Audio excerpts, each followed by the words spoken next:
जल्दी भी हो गया आज। जी कंप्यूटर मैं को थोड़ा, हाँ कंप्यूटर थोड़ा सेट करना पड़ता है, रिस्टार्ट करना पड़ता है, कभी कभी ऐसा हो जाता है।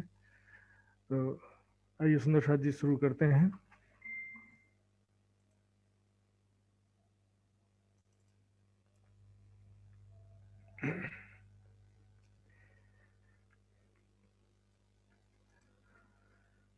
चर्चा प्रारंभ होत है, सुनो साथ चित दे।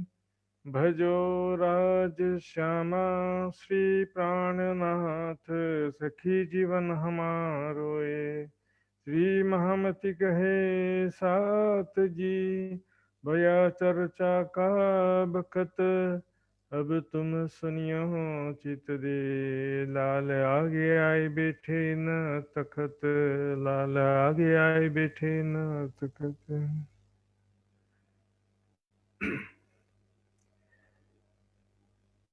श्रृंगी ऋषि के ऊर्ध्वाचार्य, तिनके सरस्वती भारती पूरी। ये 10 नाम कल विस्तार कलयुग में, संन्यास संप्रदाय प्रकट करी। संन्यास संप्रदाय प्रकट करी। अथ षट दर्शन की विधि। षट दर्शन बोले तबे,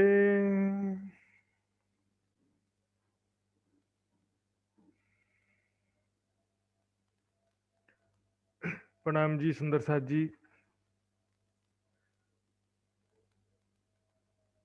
षट दर्शन बोले तबे। कल हम सुने थे किस प्रकार हरिद्वार में कुंभ मेला में प्राणनाथ जी जाते हैं और वहां पर 4 संप्रदाय से संन्यास मत, जिसको 10 नाम संन्यास कहा जाता है, और षट दर्शन के विद्वानों से ज्ञान का वार्तालाप होता है।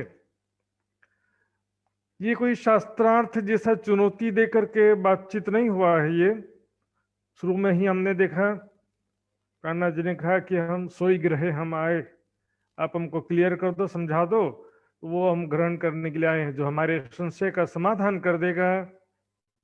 यही युक्ति जो है प्राणनाथ जी ने जूनागढ़ में हरजी व्यास से भी अपनाया था, और कई जगह चिंतामणि जी के यहाँ भी और लाभानंद जति के यहाँ भी कई जगह जो इसी तरह से बातचीत करने का तरीका होता है। कल हमने देखा था संन्यास मत के विषय में। बेसिकली उस समय में जो वैदिक धर्म के रूप में संन्यास मत ही ज्यादा प्रचलित था उस समय में, 350 साल पहले की बात है। उस समय आर्य समाज नहीं था। आज जो है आर्य समाज जो है वो ज्यादा वैदिक मत के रूप में ज्यादा प्रचलित है। हालांकि शंकराचार्य जी का मत भी समानांतर रूप से चल रहा है, लेकिन उस समय में केवल संन्यास मत ही जो वैदिक मत के रूप में प्रचलित था। और संन्यास मत का जो बेस था, आधार ग्रंथ है वेदांत दर्शन, अर्थात वेदांत दर्शन की व्याख्या से वो ज्यादा प्रभावित था वो। उसमें हमने सुना था कि इस प्रकार ब्रह्म सत्य जगत मिथ्या वाला सिद्धांत जो है, उसके 12 मंत्र में वही बात है। 7 मन्या के 7 मंत्रों में भी वही बात है कि मैं ब्रह्म हूं, तुम भी ब्रह्म हो। यह आत्मा यानी कि शरीर के अंदर जो चेतना है वो भी ब्रह्म है, क्योंकि ब्रह्म सत्ता का रूप होने से पिंडे सो ब्रह्मांडे के सिद्धांत के अनुसार जो शरीर में है वही संसार में है, वही ब्रह्म सत्ता। मैंने बताया भी था कि मेरे सपने में जो मेरा शरीर होता है उसमें भी मेरी ही चित्त की चेतना होती है। मेरे सपने में दूसरों का तन होता है, वो उसमें भी मेरे ही चित्त की चेतना होती है। और मेरे सपने, मेरा जो संपूर्ण स्वप्न होता है उस स्वप्न में भी पूरा स्वप्न भी मेरी चित्त की चेतना से ही चल रहा होता है। इस कारण जो है वो इसका जो है 3 बातें जो थी, पहला क्या था कि संसार सारा माया है, मिथ्या है, स्वप्नवत है। तो प्राणनाथ जी ने, मैंने कल बताया था आपको कि सिद्धांत का जो है वो तो प्राणनाथ जी ने भी कहा है कि भैया माया जो है सारा मिथ्या है, सारा स्वप्नवत है। कल मैंने बताया था आपको एक बार फिर से देख सकते हैं चाहे तो। ये देखिए के हे वेद विराट कछुए नहीं, जैसे आकाश फूल 14 तबक जरा नहीं, न कछु डालना मूल। ये 14 तबक कछुए नहीं, वेदों कहिया आकाश फूल झूठा दिखाई देते या अंकुर ना। एक खेल देखिए अच्छल का बैकुंठ लो पाताल, फल फूल पात न दरखट, काष्ट त्वचा मूल ना डाल। इसमें बहुत सारी छपाइयां सुंदर जी। भाई रे बेहद के बिन जा रे तुम देखो रे मनवे का खेल, ये सब आग बिना दिया जले या को रुई ना बाती तेल। ये रच्चियो माया ख्याल, ये दुनिया नहीं बावरी, ये रच्चियो माया ख्याल। तो ये सारा मन की उत्पत्ति है, मैंने बताया था कल। दूसरा जो इनका तर्क था कि ब्रह्म जो है वो कौन है, कण कण में जो ब्रह्म सत्ता उसी को ब्रह्म कह रहे थे, और जीव चेतना को भी ब्रह्म कह रहे थे। तो प्राणनाथ जी ने वही बात पूछा इनसे कि भाई जो कण कण में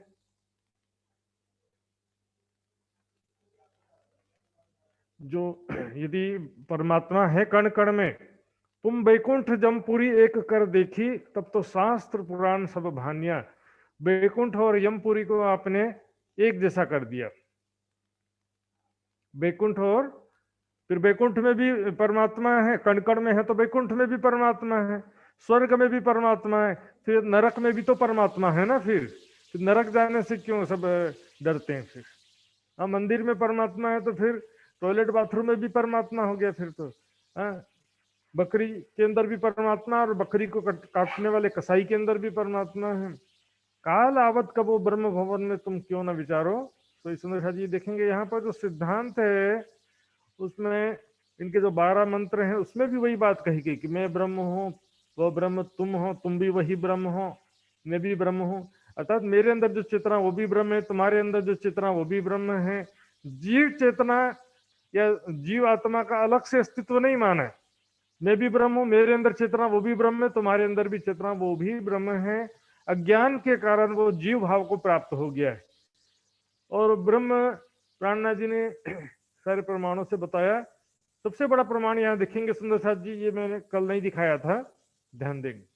साकार से विनाशो अस्ति, निराकार से शून्यत्वाद, अन्न से चा वस्तुत्वाद, उभय पक्ष विभिन्नम वस्तु ज्ञानम मोक्ष। शंकराचार्य जी के द्वारा ये लिखा गया श्लोक है। इसमें क्या कर रहे हैं, जितने भी साकार पदार्थ हैं वे सब अवयव होने से नश्वर हैं। साकार से विनाशो अस्ति, साकार पदार्थ सब नश्वर होते हैं, जो दृश्यमान या पंचभौतिक जगत के पंचभौतिक वस्तुएं हैं सब नश्वर है। निराकार से शून्य, तो निराकार शून्य होने से वो परमात्मा नहीं हो सकता है।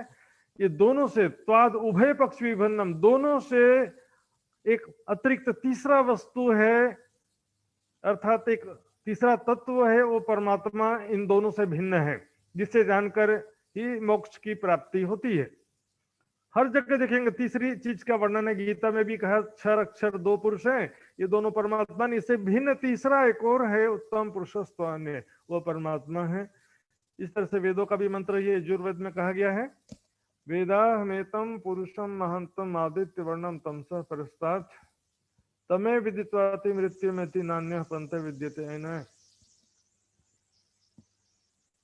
वेदों में ये वेद का मंत्र है, कह रहे हैं कि उस महान पुरुष को मैं जानता हूं जो आदित्य वर्ण यानी सूर्य के समान रंग वाला है, और तमसा परस्तात् सृष्टि के प्रकृति से परे है, वो प्रकृति के अंधकार से नश्वर जगत से परे है। वो उसे जानकर ही मृत्यु से बचा जा सकता है। तमे विदित्वाति मृत्यु में थी, मृत्यु से बचा जा सकता है उसे जानकर ही, और कोई भी रास्ता नहीं है, ना अन्य पंथ विद्यते, ना है कोई दूसरा रास्ता नहीं। लोग ज्ञान को छोड़ करके कोई खोज कैसे करते थे पहले जमाने में सुंदर साथ जी, ज्ञान की खोज करते थे तो उस समय ब्रह्म ज्ञान तारतम ज्ञान तो नहीं था, और वेदों के मंत्र भी ठीक तरह से समझ में नहीं आते थे, उसमें भी बहुत संक्षिप्त में बातें लिखी थी और बहुत ही कठिन मतलब संकेतों में लिखी थी। तो लोग कैसे करते थे, शरीर के अंदर हृदय चक्र में या सहस्रार चक्र में, आज्ञा चक्र में, ऐसे चक्रों में ध्यान करते थे, तो वहां पर जीव चेतना जो है वो ज्योति स्वरूप में दिखाई देता है। तो उसको देखने के कारण उसको ब्रह्म साक्षात्कार कर लिया समझते थे। अपने जीव की शुद्ध अवस्था, जीव चेतना की शुद्ध अवस्था जिसको आत्मा कहते हैं, वेदांत दर्शन या संन्यास मत के हिसाब से जो सबके अंदर जो चेतना है वो निर्विकार शुद्ध अवस्था में उसको आत्मा कहते हैं, और शरीर में जब आकर के अज्ञान में आ जाती है कि मैं शरीर हूं, तो उसको जीव भाव को प्राप्त हुआ कहते हैं, अर्थात जीव कहते हैं उसको। तो शुद्ध चेतन जो निर्विकार शुद्ध अवस्था में जो आत्मा या चेतना है उसी को परमात्मा यह मान लेते थे। आइए अब चलते हैं 6 दर्शन के विषय में हम समझेंगे।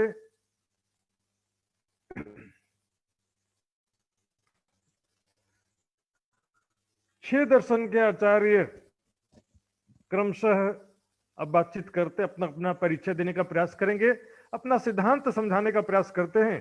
प्राचीन हम मत, हम जो है प्राचीन मत है सृष्टि के प्रारंभ से। देखिए 6 दर्शन वास्तव में प्राचीन भी है लेकिन एकदम प्राचीन नहीं है। 4 वेदों का मंथन करके जो ऋषि मुनियों ने अपना अपना विचार से उसका मंथन करके ग्रंथ लिखा, तो उसको 6 दर्शन कहा गया। जैसे वाणी का मंथन करके कई ग्रंथ लिखे जाते हैं, उसी तरह से वेदों का मंथन करके अपना अपना 4 उसका निष्कर्ष अलग अलग प्रकार का निकाला उसमें, और उसका जो है सार ये कहा गया 6 दर्शन। संप्रदाय बहुत सारे आते जाते रहते हैं, लेकिन 6 दर्शन जो है वो उसमें से कोई किसी दर्शन को मानता है, कोई किसी दर्शन को मानता है, कोई वेदांत दर्शन को मानता है, कोई बोले नहीं हम तो सांख्य दर्शन को मानते हैं, कोई कहता नहीं हम न्यायिक दर्शन को मानते हैं। इस तरह से कोई कोई मत ऐसा भी है जो कर्म को मानता है, यानी कि मीमांसा दर्शन को। कोई वैशेषिक दर्शन यानी काल ही परमात्मा है ऐसा भी मानता है, महाकाल कहते हैं ना। और कोई कहता है कर्म ही परमात्मा है, वर्क इज वर्शिप, तो बस कर्म करो, पूजा वूजा करने की जरूरत नहीं है, इस तरह की भी बातें मानते हैं। लेकिन 6 दर्शन जो है वो अपनी अपनी जगह अलग अस्तित्व लेकर के स्थिर रहते हैं। सो देखो तुम समझ के भगवत प्राप्त सत्य, उसको ध्यान पूर्वक समझिए जिससे परमात्मा के चरण कमल आपको प्राप्त हो सके।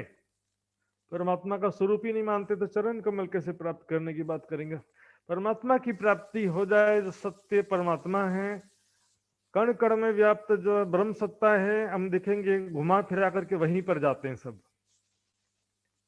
घूम फिर के सारे वो कण कण में जो ब्रह्म सत्ता है, जो उसी को निराकार कह देते हैं, उसी को मोह तत्व, माया, प्रकृति आदि सब अलग अलग नाम उसी के ही रखे गए। सुंदर से ध्यान से समझेगा, बिल्कुल इजीली मैं समझाऊंगा। चतुर्मुखी ब्रह्मा सदा 4 वेद नित्यान। ब्रह्मा जी जो है वो उनके कितने मुख हैं? 4 मुख पौराणिक मान्यता के अनुसार से कहा गया है। तो 4 मुख से वो निरंतर 4 वेद का गायन करते रहते हैं। अहिनिस अध्ययन अहिनिस करें पूर्व मुखे ऋग्जान, पूर्व के मुख से वो ऋग्वेद का अध्ययन करते रहते हैं पौराणिक मान्यता के हिसाब से। आगे कहते हैं अध्ययन उत्तर मुखे करे अथर्वण वेद, उत्तर दिशा में जो उनका मुख है उससे अथर्व वेद का अध्ययन करते हैं। पश्चिम मुख से बोले ही यजुर्वेद के भेद, पश्चिम दिशा में जो मुख है उससे वो यजुर्वेद के रहस्य बताते हैं। सॉरी, यजुर्वेद के जो रहस्य उसके विषय में मतलब उच्चारण करते हैं, मंथन करते हैं। चारों मुख से चारों वेदों का निरंतर उच्चारण करते रहते हैं। दक्षिण मुख से उच्चरे साम वेद नित्यान, दक्षिण दिशा में जो मुख है उनसे वो साम वेद का वो नित्य प्रति उच्चारण करते हैं। मतलब जैसे कोई श्लोक बोलता है ना, हम देखते हैं जो यज्ञ आदि होते हैं उसमें वेदों का मंत्र कैसे बोलते रहते हैं, उस तरह से कि चारों मुखों से वेदों का मंत्र निरंतर बोलते रहते हैं। तिनके 6 अंग हैं सही कहो तिनके प्रमाण। अब इनके जो है 4 वेद के मंथन से 6 दर्शन बने, इसलिए उनको 6 अंग भी कहते हैं, 6 उपांग भी कह देते हैं। कहो तिनके प्रमाण। अब उसके प्रमाण 6 दर्शन के आचार्य क्रमशः बताएंगे। प्रकट भय पूर्व मुख थे न्यायिक दर्शन, पूर्व दिशा में जो उनका मुख था वहां से इनका क्या हुआ? न्यायिक दर्शन प्रकट हुआ। 6 दर्शन कौन कौन सा सुंदर जी दिखेंगे? सबसे पहले एक साथ दिखेंगे तो सरल पड़ेगा। ये देखिए, न्याय दर्शन पहला क्या है? न्यायिक दर्शन है या न्याय दर्शन भी कहते हैं। दूसरा है मीमांसा दर्शन। तीसरा है सांख्य दर्शन। चौथा वैशेषिक दर्शन। पांचवा पतंजलि दर्शन। रामदेव जी के सारा प्रोडक्ट इसी नाम से बनता है, लेकिन ये पतंजलि ऋषि जो थे जिन्होंने योग दर्शन की रचना की थी, उस योग दर्शन के आधार पर ये पतंजलि दर्शन है। वेदांत दर्शन, ये 6 दर्शन के नाम हैं। इसका सबका परिचय आ जाएगा एक एक करके देखेंगे। पहला सिद्धांत क्या है, अभी इसको ध्यान नहीं देना है। रचना किसने किया? देखिए, न्याय दर्शन की रचना गौतम ऋषि ने किया है। ये सब चौपाई के माध्यम से हम देखते हैं। तो पूर्व मुख से न्यायिक दर्शन प्रकट हुआ है, पश्चिम मुख से प्रकटे तिनके कहो वचन। पश्चिम के मुख से, ब्रह्मा जी के पश्चिम दिशा में जो मुख है, उससे कौन सा ग्रंथ प्रकट हुआ? देखिए, पातंजल और सांख्य मत वैशेषिक प्रमाण। पश्चिम मुख से प्रकटे 3 शास्त्र। पश्चिम मुख से 3 ग्रंथ प्रकटे, 3 दर्शन, पतंजलि दर्शन, सांख्य दर्शन और वैशेषिक दर्शन। ये 3 दर्शन जो है ब्रह्मा जी के पश्चिम मुख से प्रकट हुए हैं। मीमांसा दर्शन चतुर दक्षिण मुख से है, दक्षिण के मुख से मीमांसा दर्शन का ज्ञान प्रकट हुआ है। और अति निर्मल वेदांत मत उत्तर मुख से है। वेदांत मत जो है अत्यंत निर्मल है, ऐसा इनका कहना है। ये उत्तर मुख से प्रकट हुआ है, ब्रह्मा जी के उत्तर दिशा में जो मुख है उससे प्रकट हुआ। अर्थात 4 वेदों के मंथन से 6 दर्शन की रचना हुई। अब इसमें भी जो है वैदिक मान्यता, आर्य सामाजिक मान्यता, सब में अलग अलग विचारधारा होती है, क्योंकि यहाँ पर तो 6 दर्शन के आचार्य ही बोल रहे हैं उस समय। लेकिन आज जो है अभी आर्य सामाजिक मान्यता के सबसे थोड़ा डिफरेंस हो जाता है। 4 वेदों का जो है प्रगटीकरण 4 ऋषियों के माध्यम से सृष्टि के प्रारंभ में हुआ था। उसका अध्ययन करते हैं, लिखा ब्रह्मा जी उसका उच्चारण करते हैं, अध्ययन करते हैं। तो 4 मुख जो है न होकर के 4 वेदों का निरंतर अध्ययन करते हैं, इसलिए उसको 4 मुख अलंकारिक रूप में कह दिया गया है। ऐसी आर्य समाज की मान्यता है, उससे कोई भी प्रॉब्लम नहीं है। दूसरा जो है जो 4 मुख से 6 दर्शन प्रकट हुए हैं, ये कथन भी जो है आर्य सामाजिक मान्यता के अनुरूप नहीं होता है, क्योंकि 4 वेदों के स्टडी से, मंथन से आगे चल करके 6 ऋषियों ने वो ज्ञान को प्रकट किया, जो नीचे की चौपाई में पता चलता है। ये विद खट दर्शन भय तिनको कहो प्रमाण, इसका प्रमाण यहाँ पर बता रहे हैं। और यहाँ पर एक चीज अपन ये देख सकते हैं, जैसे यहाँ पर कहा गया है कि पूर्व मुख से ऋग्वेद, पूर्व मुख से ऋग्वेद का उच्चारण करते हैं। यहाँ पर जब कह रहे हैं कि पूर्व मुख से न्यायिक दर्शन प्रकट हुआ है, तो समझ लो पूर्व मुख में कौन सा था? यहाँ पे ऋग्वेद। तो ऋग्वेद से न्यायिक दर्शन प्रकट हुआ है, समझे? ऋग्वेद का मंथन करके न्यायिक दर्शन प्रकट हुआ है।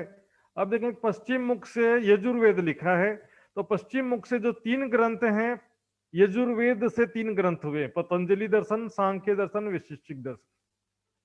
किससे हुआ ये? यजुर्वेद से।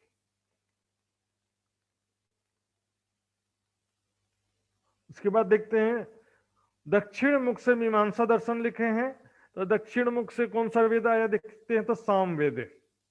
इसे ऊपर नीचे मिलान करना पड़ता सुंदर शादी, इसी को बोलते हैं मंथन। तो दक्षिण मुख से साम वेद आया, तो दक्षिण मुख से साम वेद से ही मीमांसा दर्शन प्रकट हुआ, ऐसा इनका कहना है। और फिर बच्चा उत्तर मुख से, तो उत्तर मुख से जो वेदांत दर्शन हुआ है, तो इस उत्तर मुख से यहाँ पर देखेंगे कौन सा वेद आया है, अथर्ववेद। तो अथर्ववेद से वेदांत दर्शन प्रकट हुआ, इस तरह से इनका सिद्धांत होता है। अब देखेंगे 6 दर्शनों की एक्चुअल में रचना किसने की है? गौतम ते प्रत्यक्ष हुआ न्याय शास्त्र प्रकाश से, गौतम ऋषि के द्वारा न्याय दर्शन का प्रकटन हुआ है, न्याय दर्शन का रचना हुआ है। किसके द्वारा? गौतम ऋषि के द्वारा। चौपाई में सब लिखा है सुंदर साथ जी, आप आराम से देख सकते हैं कभी भी। मीमांसा 2 मिलकर ही जयमुनि जी और व्यास, क्योंकि मीमांसा दर्शन जो है उसमें दो चीजें हैं और वो दो जने ने मिलकर के लिखा, दो ऋषियों ने, जमुनि ऋषि और व्यास जी। तो उन्होंने क्या क्या लिखा है नीचे चौपाई में बता रहे हैं। कर्म विवेक, जेमिनी ऋषि ने कर्म विवेक किया है, क्योंकि मीमांसा दर्शन में कर्म का ही विषय में बात आती है कि कर्म ही परमात्मा है, कर्म से ही कोई परमात्मा बन सकता है। तो कर्म विवेक किसने कहा? जेमुनि ऋषि ने कहा है। और शारीरिक कृत व्यास, उसमें से जो शारीरिक सूत्र है, शरीर और शरीर के रचना, शरीर के इंद्रियों में से सभी इंद्रियों का क्या क्या कार्य है, उनका किस तरह से कार्य करते हैं, सारी बातें जो है वो व्यास जी ने लिखा है। मीमांसा की दो विधि कही तुम्हें प्रकाश, इस प्रकार मीमांसा दर्शन जो है उसमें दो विषय है और लिखा भी दो ऋषियों ने, जमुनि जी और व्यास जी ने। देखेंगे फिर आगे चलते हैं। कपिल देवते सांख्य है, पतंजल मंत्र शेष। और कपिल देव ने अर्थात कपिल ऋषि ने सांख्य दर्शन की रचना की है, और पतंजल मत की रचना किसने किया है? पतंजल ऋषि ने। लेकिन उसको क्या कहते हैं? शेष अवतार कह देते हैं। शेष अवतार के कारण से इसको शेष लिखा है यहाँ पर। पतंजल मत की रचना किसने किया? पतंजल ऋषि ने किया, पतंजलि ऋषि ने। योग दर्शन जिसे कहते हैं। कर्णदेव वैशेषिक, और कर्णदेव ने वैशेषिक दर्शन की रचना किया है। इस प्रकार हम देखते हैं कर्णदेव को कणाद ऋषि भी कहते हैं, महर्षि कणाद भी कहते हैं। शिव वेदांत उपदेश और वेदांत दर्शन की रचना किसने किया है सुंदर साथ जी? शंकर भगवान ने किया है, ऐसा कह रहे हैं यहाँ पर चौपाई में। शिव वेदांत उपदेश, शंकर भगवान ने वेदांत का उपदेश दिया जरूर था, लेकिन लिखा था व्यास जी ने, जिसे व्यास जी ने लिपिबद्ध किया है। ये आचार्य मूल है 6 शास्त्र के लेख। ये 6 शास्त्रों के आचार्य हैं जिन्होंने 6 शास्त्रों की रचना किया है 4 वेद के आधार पे। इसलिए जो है 4 वेद के आधार पर 6 ऋषियों ने रचना किया है। ब्रह्मा जी को न 4 वेदों का रचनाकार कहा गया है, न 6 शास्त्रों का रचनाकार कहा गया है। 4 मुख से वो चारों वेदों का अध्ययन करते हैं, ऐसा लिखा गया है। वो भी अलंकारिक बात है। वाद चतुर को करत है भिन्न भिन्न मत देख, और अपनी चतुराई से, बहुत बुद्धिमत्ता से बातचीत वार्तालाप करते हैं, अपने तर्क वितर्क से अपने सिद्धांत को प्रस्तुत करते हैं ये 6 दर्शन के विद्वान। आज भी हम देखते हैं दर्शनाचार्य, कोई बोलेगा न्यायिक दर्शन का विद्वान है, कोई बोलेगा कि सांख्य दर्शन का विद्वान है, कोई किसी दर्शन का विद्वान होता है। और गुरुकुलों में सुंदर साथ जी ये बात हर किसी को सिखाया जाता है कि तर्क, कैसे भी तर्क करो लेकिन अपनी बात को स्थापित करो। तर्क वितर्क कुछ भी करो लेकिन अपनी बात को स्थापित करो। अब सबसे पहले देखते हैं न्यायिक दर्शन की भेदवाद विधि आए। बोलो श्री प्राणनाथ प्यारे की जय। प्यारे सुंदर साथ जी ध्यान देंगे यहां से, इसमें जो वितक में वर्णन है, क्रम है, पहला न्यायिक दर्शन है, दूसरा जो है मीमांसा दर्शन है, तीसरा सांख्य दर्शन है, चौथा वैशेषिक दर्शन है, पांचवा पतंजलि दर्शन है, छठवा वेदांत दर्शन है सुंदर साथ जी। लेकिन इसमें 2 बात है सुंदर साथ जी। पहले 2 ये बात हम देखेंगे,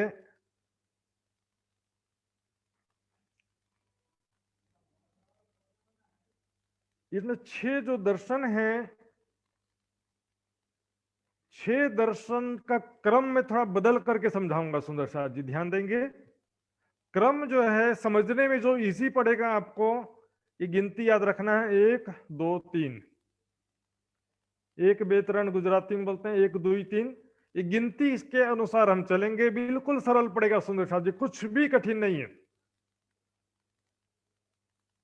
1 2 3 गिनती के हिसाब से चलेंगे। तो सबसे पहले वेदांत दर्शन।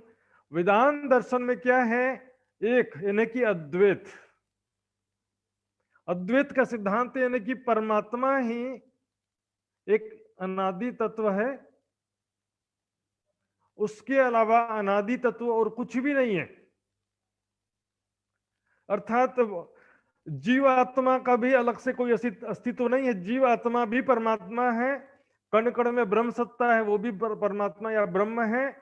और जो माया दिखाई दे रही है, संसार दिखाई दे रहा है, वो भी असत्य है, झूठा है, सपने के समान है। इस प्रकार ओनली वन थिंग या one particle is original truth. एक ही तत्व सत्य है, वो है ब्रह्म। ब्रह्म के सिवा और कुछ भी सत्य नहीं है। ठीक है, एक ही परमात्मा सत्य है। जीव आत्मा जो है वो भी परमात्मा का ही स्वरूप है, और माया तो असत्य है। इस प्रकार क्या है, ओनली वन, एक ही तत्व कहते हैं। दूसरा जो है सांख्य दर्शन में क्या कहते हैं, सांख्य दर्शन में पुरुष और प्रकृति। सुंदर साहब जी, कुछ अभी हमने जो संन्यास मत पढ़ा है ना, सब घूम फिर के वहीं पर आएगा, कुछ कठिन नहीं है सुंदर साहब जी। संन्यास मत और वेदांत दर्शन एक्चुअल में हमने एक साथ दोनों समझ ही लिया था। देखिए, एक यानी कि परमात्मा ही अनादि तत्व है। दो का मतलब, द्वैत का मतलब है पुरुष और प्रकृति, यानी परमात्मा, पुरुष और प्रकृति जो है, दृश्यमान जगत जो है, वो दो तत्व हैं। तो यहाँ पर आत्मा यानी जीव चेतना और परमात्मा कण कण में व्याप्त ब्रह्म सत्ता,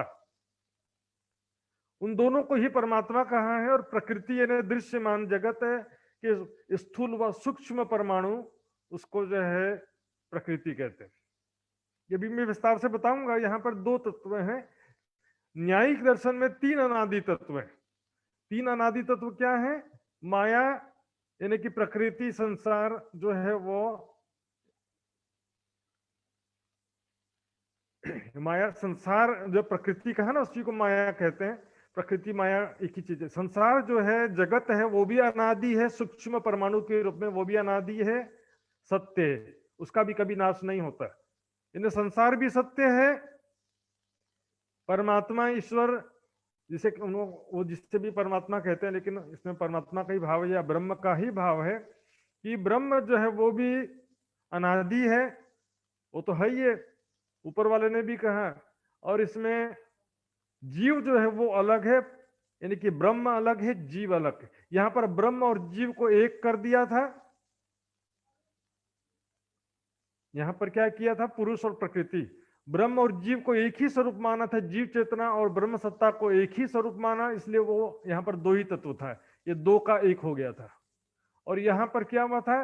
ये प्रकृति को माया यानी झूठ मान लिया था। तो यहां पर केवल पुरुष ही एक तत्व था, अनादि तत्व, माने को एक ही अखंड तत्व है। इसके हिसाब से, वेदांत दर्शन के हिसाब से, सांख्य मत के हिसाब से दो तत्व हो गए हैं, और न्यायिक दर्शन के हिसाब से तीन तत्व हो गए, है ना, एक दो तीन। तो तीनों ही मतों में एक तो कॉमन है कि ब्रह्म सत्ता को ही ब्रह्म कहा है सबने, अर्थात कण कण में व्याप्त जो शक्ति है, चेतना, उसको तीनों ने ही ब्रह्म कहा है। तीनों एक मत है इस बारे में। लेकिन उसके बाद क्या होता है कि जो जीव चेतना है, उसको पहले दोनों ने जीव चेतना को भी ब्रह्म माना है। वेदांत दर्शन और सांख्य दर्शन में जीव चेतना को भी ब्रह्म माना है, लेकिन न्यायिक दर्शन में जीव चेतना को ब्रह्म नहीं माना, उसको अलग तत्व माना है। जीव अलग होता है और ब्रह्म अलग होता है। जीव भी सत्य है, ब्रह्म भी सत्य है। जीव भी चेतन है, ब्रह्म भी चेतन है, लेकिन ब्रह्म आनंद स्वरूप है और जीव जो है दुख रूप है। ऐसे प्रकार से मतलब ब्रह्म सत्ता को तीनों ही ब्रह्म कहते हैं। कण कण में परमात्मा, कण कण में चेतना है, वही ब्रह्म है, ये तीनों ही कहते हैं वेदांत दर्शन, सांख्य दर्शन और न्यायिक दर्शन।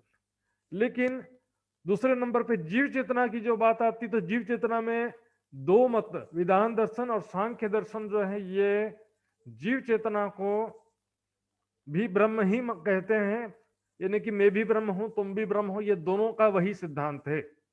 लेकिन न्यायिक दर्शन कहता है कि नहीं, जीव ब्रह्म नहीं है। तीसरा जो प्रकृति है, संसार है, संसार को वेदांत दर्शन ने माया, मिथ्या, स्वप्न, झूठा कहा है। बंझा के पुत्र के समान, आकाश के फूल के समान। जगत मिथ्या, जगत सपना कहा है। लेकिन ये दो मत इस मामले में नहीं सहमत हैं। ये कहता कि नहीं, प्रकृति जो सपना नहीं है वो भी सत्य है, संसार जो है वो भी सत्य है। लेकिन क्या कि सूक्ष्म स्थूल जो जगत है वो सूक्ष्म परमाणु में रूपांतरित हो जाता है, लेकिन नष्ट नहीं होता है। ये दोनों का यही मत है इस मामले। प्रकृति के मामले में, माया के मामले में नीचे दो का एक मत है, जीव चेतना के बारे में ऊपर दो का एक मत है। वेदांत दर्शन, सांख्य दर्शन, ये मैं केवल इंट्रोडक्शन दे रहा था। तो आइए सबसे पहले वेदांत दर्शन, क्योंकि कल भी हमने समझा था वो सरल है, वेदांत दर्शन का सबसे पहले समझेंगे। और चौपाई में भी मैं वेदांत दर्शन का पहले लूंगा।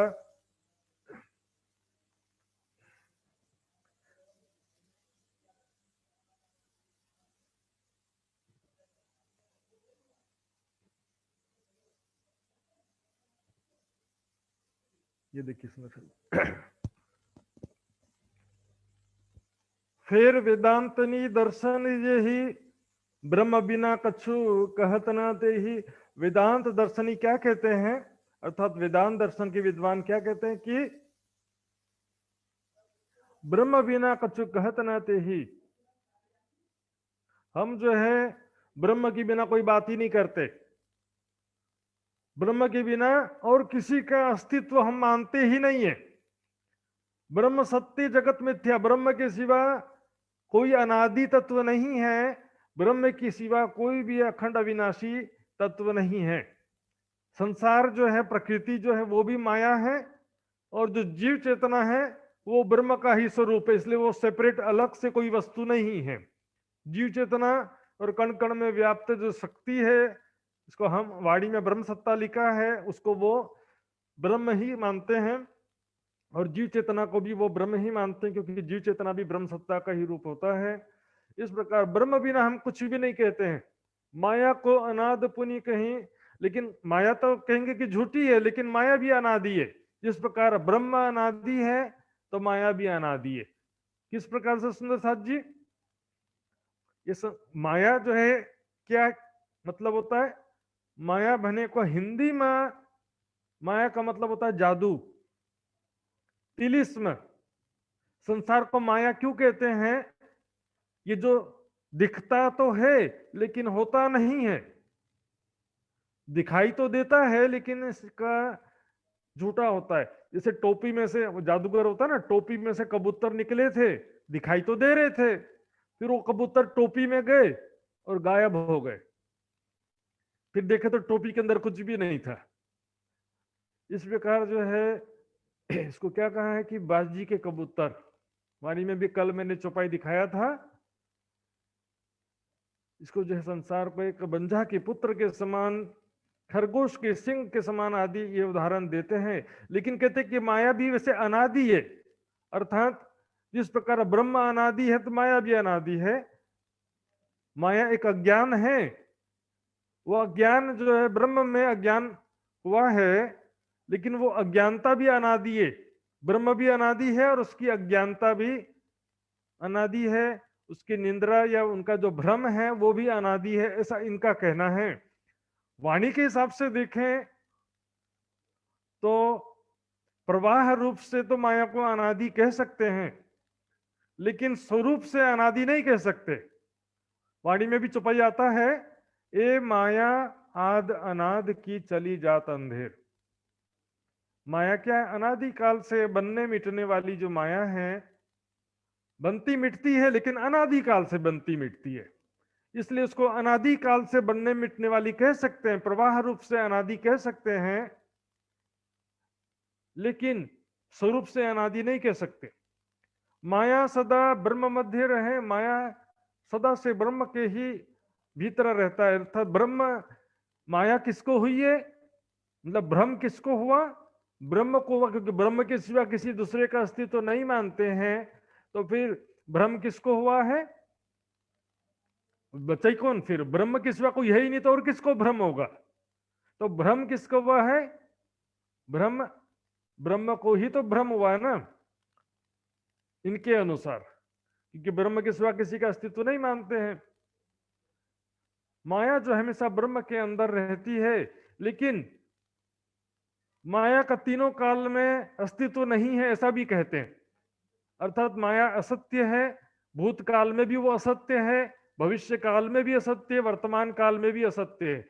इसके लिए मैंने बताया था, नारद ऋषि का दृष्टांत वो देते हैं कि नारद ऋषि ने जिस प्रकार माया देखा था, उसमें राजा बन गए थे और उसके बच्चे हो गए, फिर युद्ध हुआ तो अपनी जान बचा करके, परिवार के जान बचा करके भागना पड़ा, दर दर की ठोकरें खाते हैं। बाद में जब नाव में जा रहे थे तो पत्नी बच्चे सब डूब जाते हैं, तो वो चिल्लाते हैं, कोई बचाओ मेरे बच्चे को, कोई बचाओ मेरी पत्नी को, कोई बच्ची को बचाओ। उतने में माया गायब हो गई। कृष्ण भगवान जो माया दिखा रहे थे, माया गायब हो जाती है। मार्कंड ऋषि में भी सेम उसी प्रकार होता है। इसी कारण माया का तीनों काल में अस्तित्व भी नहीं मानते, मतलब झूठी है, लेकिन रहती ब्रह्म के अंदर ही है। माया है तो किसकी माया है? बोले कि ब्रह्म की तो माया है। इस तरह से इनका तर्क रहता है। माया में है, ब्रह्म है व्यापक, और माया इन्हें संसार के दृश्यमान जगत के कण कण में ब्रह्म व्याप्त है। तो दृश्यमान जगत के माया मतलब ये जादुई दुनिया, ये संसार कैसा है? जादू का संसार है। जो दिखता है वो सारा होता नहीं है। अभी रोने लगते हैं कि मेरा कोई प्रिय व्यक्ति मर गया, अभी हंसने लगते हैं कि मेरा पुत्र का जन्म हुआ, लेकिन दोनों ही झूठी बातें। सपने में राजा बन गए वो भी झूठ, सपने में भिखारी बन गए वो भी झूठ।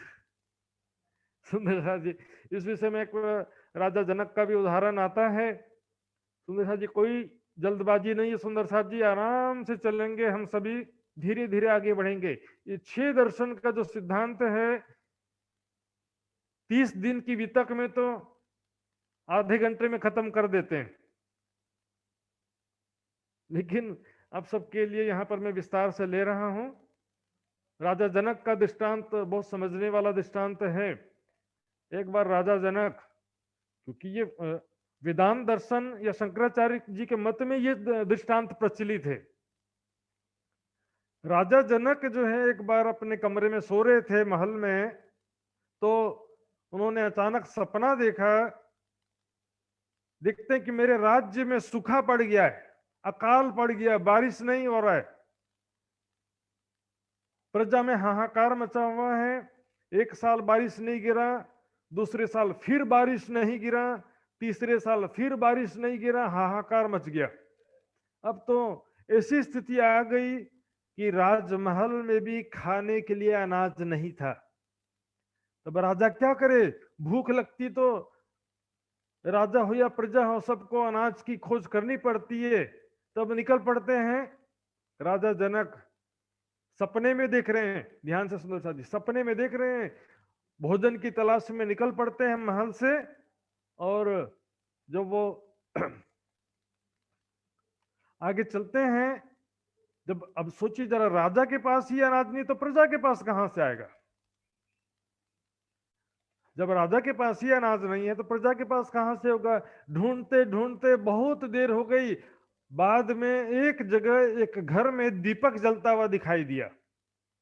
बोले यहाँ दीपक जल रहा है तो हो सकता है कि यहाँ पर कोई रहता हो और यहाँ कुछ ना कुछ अनाज जो है मिल जाए। जाकर देखे तो वो घर था एक चंडाल का, लेकिन भूख लगने से कोई चमार चंडाल छोटी जाति थोड़ी दिखाई देता है। भूख ना जाने झूठी बात भात, और नींद ना जाने टूटी खाट, प्यास ना जाने धोबी घाट। प्यास लगता है ना तो धोबी घाट नहीं सब पता चलता है, धोबी घाट हो या कोई भी घाट हो, प्यास लगा तो पानी पीना है, भूख लगा है तो झूठा भात खाना है। चंडाल से कहते हैं आपके पास कुछ अन्न हो तो दे दो। वो चंडाल कहता है कि मेरे पास सिर्फ 1 मुट्ठी अनाज बचा है, 1 मुट्ठी अनाज। सुंदर साथ जी, अनाज का कीमत अब समझ में आता है। एक एक दाना की कीमत ऐसी स्थिति में समझ में आता है कि तब 1 मुट्ठी अनाज यदि मैं खाऊंगा तो क्या हो जाएगा? राजा खाएगा तो राजा प्रजा का कुछ कल्याण करेगा, कुछ दिन और जीवित रह जाएगा तो प्रजा का कुछ ना कुछ भला कर सकता है। वो चंडाल का त्याग देखिए, वो चंडाल सारा 1 मुट्ठी अनाज पूरा का पूरा राजा को दे देता है। अब राजा मुट्ठी अनाज तो ले लिया, लेकिन अब कैसे करें, उसको पकाना तो पड़ता है ना, कच्चा तो नहीं खा सकते हैं। तो वो क्या किए, लकड़ी जलाकर, ऐसे टूटी फूटी मटकी थी, उसमें अनाज को ऐसे भूनने लगे। इतने में क्या हुआ, दो बैल झगड़ते हुए आए और जोर से ठोकर मारा। दो बैल झगड़ते हुए आए और इसे जोर से ठोकर मारा राजा जनक को। राजा जनक घबरा करके बिस्तर पर उठ गए। अभी सपना देख रहे थे ना, बिस्तर पर उठ गए, अपने महल में जहां सो रहे थे वहां पर घबरा करके उठ गए। इतना घबरा गए, सोचते हैं ये क्या देखा मैंने, वो सच था या झूठ था। वो मैंने जो देखा है कि मैं ऐसा सूखा पड़ गया था और भिखारी बन गया था मैं, वो सच है कि झूठ है, या राजा बन के बैठा हूं ये सच है, दोनों में से सच क्या है। उन्होंने नगर में घोषणा करवा दिया कि कोई मुझे बताएगा, जो मेरे प्रश्नों का समाधान करेगा उसको मैं बहुत सारा इनाम दूंगा, अपार रत्न जवाहरात उसको इनाम में दूंगा, पुरस्कार में दूंगा। बहुत सारे लोग आए, लेकिन राजा उनके जवाब से संतुष्ट नहीं हुआ। कोई कहता था कि ये सत्य, राजा बन के बैठे वो सत्य, कोई कहता था सपना भी सत्य हो सकता है, इस तरह की बातें होती थी। लास्ट में उस राज्य में एक अष्टावक्र नाम के विद्वान थे, और वो बहुत ही विद्वान थे, पहुंचे हुए 8 अंगों से टेढ़ा इस कारण हो गए थे कि जब वो मां के गर्भ में थे तो उनके पिताजी जब संस्कृत का उच्चारण कर रहे थे तो पिताजी के गलती, उसने पेट से ही बोला कि पिताजी आपने गलत मंत्र बोला है। तो उसके पिताजी ने उनको श्राप दे दिया कि जा 8 अंगों से टेढ़ा हो जा, मेरी गलती निकाला तूने। 8 अंगों से टेढ़ा तो हो गए, लेकिन विद्वान तो थे ना। और वो आते हैं राजा के प्रति और राज्य के प्रति विपत्ति को देख करके संत जन को भी बाहर निकलना पड़ता है। अष्टावक्र ऋषि वहां पर पहुंचते हैं दरबार में, 8 अंगों से टेढ़ा देख करके राजा के दरबारी सब हंसने लगते हैं। हा हा हा, ये आया है टेढ़ा अंग वाला, ये जवाब देगा। सब हंसने लगते हैं। शुरू में तो अष्टावक्र शांत थे, बाद में अष्टावक्र भी हंसने लगते हैं, हा हा हा। तो सारे पंडित शांत हो जाते हैं। तुम क्यों हंस रहे हो? कि हम कहते हैं पंडित कि हम तो तुम्हारे शरीर को देख करके हंस रहे हैं, तुम क्यों हंस रहे हो? अष्टावक्र कहता पहले ये बताओ, तुम मुझ पर हंस रहे हो कि मेरे बनाने वाले पर हंस रहे हो? ध्यान से समझा जी, मुझ पर हंस रहे हो या मेरे बनाने वाले पर हंस रहे हो? क्योंकि मैं जैसा हूं वो मैं स्वयं वैसा नहीं बना हूं, परमात्मा ने जैसा बनाया है वैसा बना हूं। जैसे किसी ने कुम्हार ने घड़ा बनाया है, उसके घड़े पर हंसने का मतलब है कि कुम्हार पर हंसना है ना। किसी ने बिल्डिंग बनाया है, कि कैसा खराब बिल्डिंग बनाया है, तो मतलब किसकी का आपकी बात कर रहे हो? उसके बनाने वाले की निंदा कर रहे हो। मुझ पर हंस रहे हो या मेरे बनाने वाले पर हंस रहे हो? तो सुंदर साथ जी ये बात सुन करके सब क्षमा मांगते हैं, कहते मैं इसलिए हंस रहा था, आप सब चमारों को देख के हंस रहा था। लेकिन शरीर को देखता वो चमार ही तो हुआ ना। लोहे का जो काम करता उसको लोहार कहते हैं, सोने का काम करता उसको सोनार कहते हैं, जो चमड़ी का काम करता उसको चमार कहते हैं। अब मेरे शरीर की चमड़ी देख करके मेरे पर हंस रहे थे, इसलिए मैंने आपको चमार समझ के हंस रहा था। अब वो कहता है राजा जनक को, हे राजा जनक, अपने प्रश्न का जवाब सुनो, ना ये सच्चा ना वो सच्चा, दोनों ही झूठे।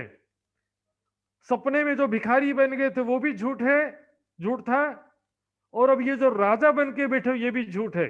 मरने के बाद आंखें बंद होगी तो ये भी सारा झूठ हो जाएगा। फिर जो भी दृश्यमान संसार है इसको माया कहा जाता है, क्योंकि माया में है ब्रह्म व्यापक। इस दृश्यमान जगत के कण कण में ब्रह्म व्यापक है, ऐसा कहते हैं। सर्वदेशी है, सर्वलायक, वो सर्वदेशी यानी सर्वत्र वो उपलब्ध है। मेरे अंदर भी है, तुम्हारे अंदर भी है।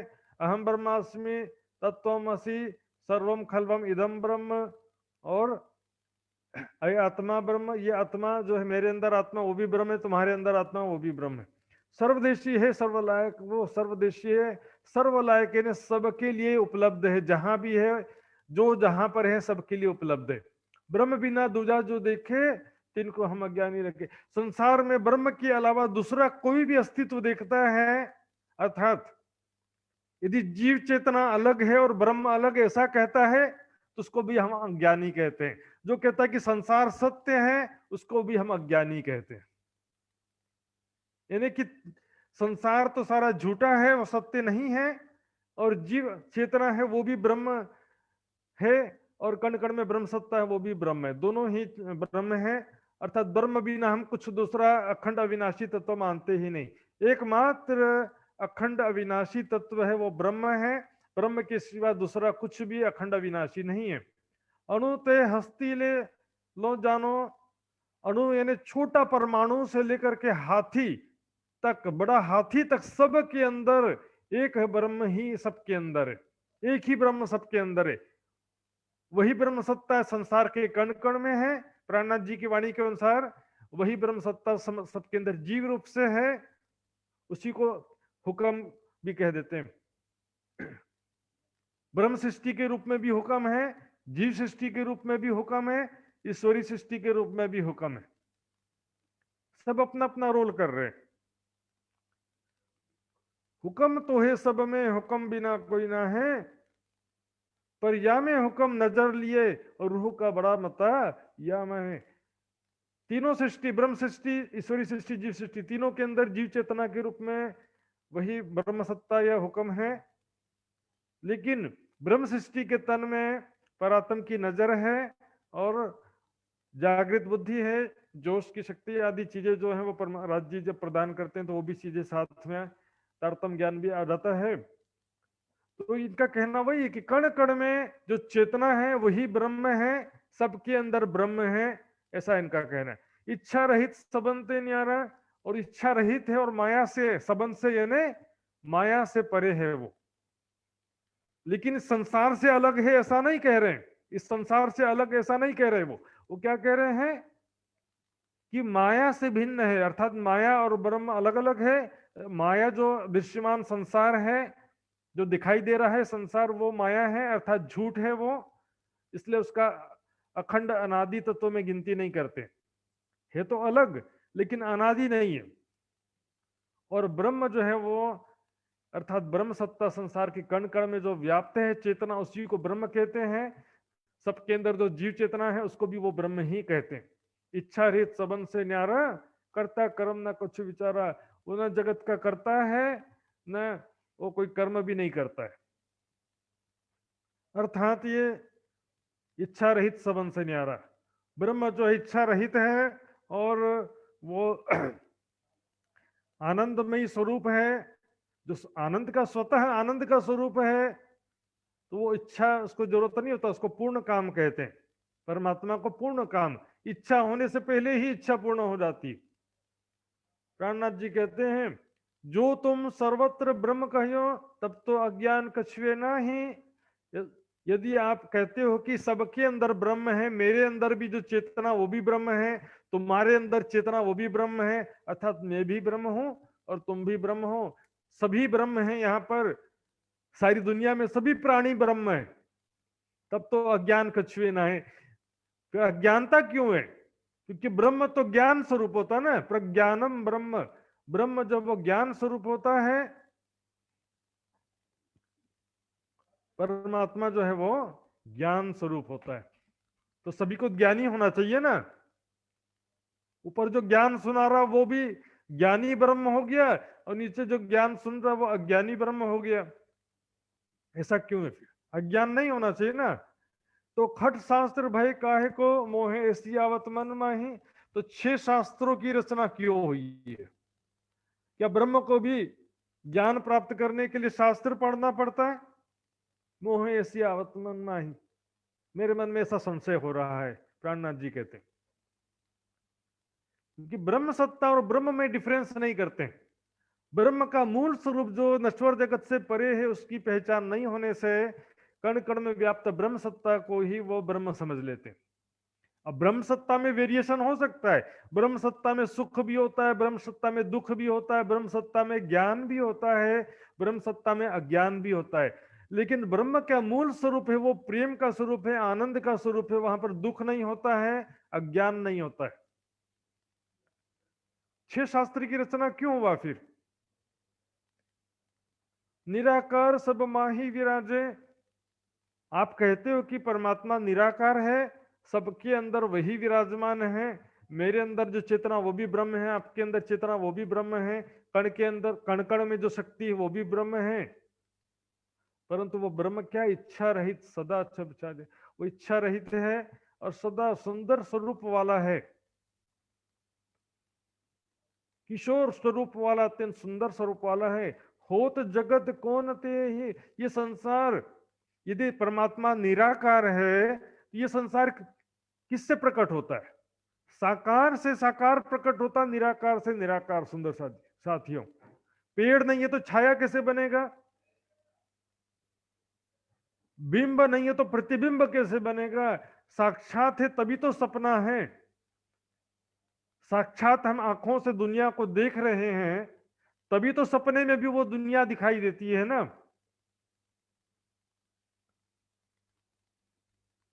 मान लीजिए कोई जन्म से अंधा है, जन्म से अंधा है वो, तो सपना देखेगा तो क्या दिखाई देगा उसको? विचार करिए। बोलते ना सावन के अंधे को हरा ही हरा दिखाई देता है। यानी कि जो आषाढ़ के महीने में जब सारी धरती पे बारिश की वजह से हरियाली हरियाली हो जाती है ना, चारों तरफ घास भी आ जाते हैं, पेड़ भी हरे भरे हो जाते हैं, उस समय में जो अंधा हो जाता है, मान लो किसी कारण से अंधा हो गया, उसके बाद ग्रीष्म ऋतु आएगी, गर्मी की ऋतु आएगी, तो भी वो सोचेगा कि अभी भी सब हरा भरा है। तो साक्षात है तभी तो सपना है ना। पेड़ के बिना छाया कैसे बनेगा?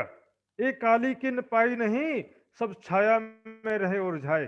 पेड़ किसी के पता नहीं चला, सब छाया में उलझे हुए। गम छाया की भी ना पड़ी तो पेड़ पार क्यों रखा है?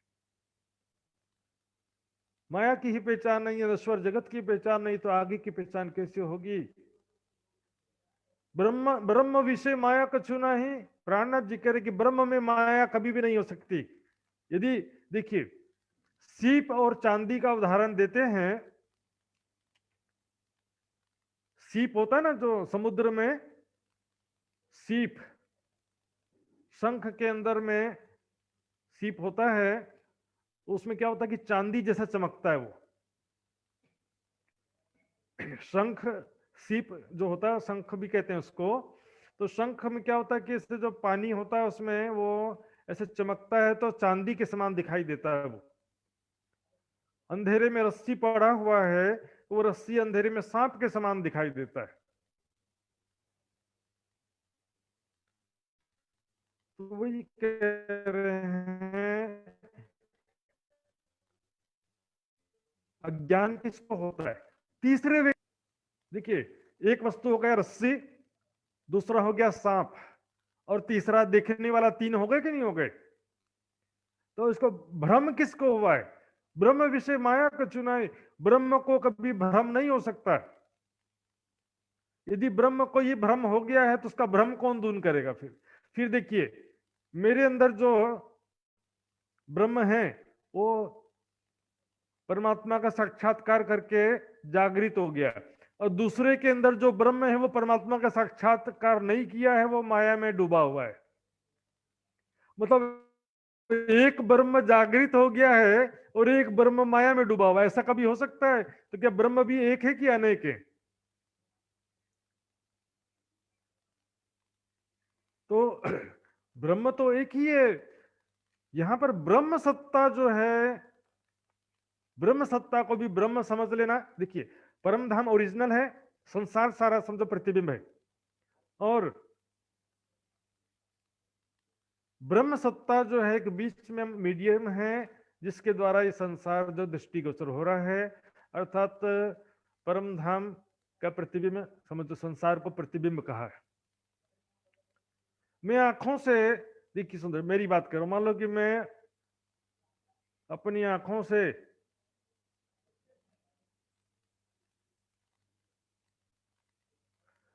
आंखों से बड़ौदा शहर गुजरात को देख रहा हूं। अब मैं आंखें बंद करके अपने मन में बड़ौदा शहर देखूंगा तो दिखाई देगा कि नहीं देगा? बड़ौदा शहर छोड़ो, आप अपने किसी प्रिय व्यक्ति को आंखों से देखते हो, आपका बच्चा आपको बहुत प्यारा होता है, आंखों से देखे हो ना उसको, तभी तो मन में उसको देख रहे हो ना। आंखें बंद करके क्यों देख सकते हो? क्योंकि प्रत्यक्ष रूप से भी आपने उसको देखा है। यदि प्रत्यक्ष रूप से आपका बेटा ना हो तो सपने में आप अपने बेटे को कैसे देख सकोगे? अपने मन के झरोखे में उसको कैसे देख सकोगे? यदि साक्षात रूप में वो आपका बेटा नहीं है, कैसे देखोगे? परंतु सपने में हमारे चित्त की जो चेतना शक्ति है वो होती है साक्षात। मैं सपने में नहीं जाता हूं, चित्त की चेतना शक्ति होती है, मन का संकल्प विकल्प होता है, चित्त के संस्कार होते हैं, लेकिन मैं सपने से बाहर, अर्थात सपने के बाहर हूं। लेकिन सपना कहां पर है? सपना भी मेरे अंदर ही तो चल रहा है ना। इस प्रकार कहते हैं कि माया ब्रह्म के अंदर है, अर्थात सपना जो है वो ब्रह्म के अंदर ही है। सपना कोई बाहर थोड़ी होता है, अंदर ही होता है। लेकिन वो सपना झूठ है। लेकिन सपने के अंदर जो ब्रह्म को समझ लिया, यहां पर गलती करते हैं। सपना संसार माया है, इसमें प्राणनाथ जी ने इस बात को गलत नहीं कहा, ये इसका तो समर्थन किया, संसार सकल है सपना। लेकिन इस सपने के अंदर ब्रह्म को मान लिया, वो गलत है। साक्षात जो है वो सपने से परे होता है, स्वप्न के अंदर साक्षात नहीं होता है। तीन काल रहित नहीं ताहि, तीनों काल में भी माया का अस्तित्व नहीं होता है। सपना जो है वो आज देखा सपना वो भी झूठ होता है, कल सपना देखोगे वो भी झूठ होगा। माया जो है कभी भी सत्य नहीं होती है। पुनः अनाद माया को कही, आप जो है माया को अनादि भी कहते हो और झूठ भी कहते हो, ये कैसे संभव है? अनादि भी कहते हैं लेकिन असत्य भी कहते हैं। जैसे सपना मैं रोज देखता हूं, आज भी सपना देखा, कल भी सपना देखा था, परसों भी सपना देखूंगा, तो क्या है कि प्रवाह रूप से मैं रोज सपना देखता हूं, इसलिए इसको प्रवाह रूप से अनादि भी कह सकते हैं। लेकिन मूल रूप से ये सपना बनने मिटने वाला होता है। ब्रह्म सर्वत्र माया विद्लहि, और आप क्या कहते हो कि माया के अंदर सर्वत्र ब्रह्म है। संसार जो दृश्यमान संसार, उसके अंदर सर्वत्र ब्रह्म है। ब्रह्म मध्य माया कौन विद, ब्रह्म के अंदर माया किस प्रकार हो सकता है? तीन काल नहीं आए, ब्रह्म के अंदर माया कभी भी नहीं हो सकती है, तीनों काल में भी नहीं हो सकती।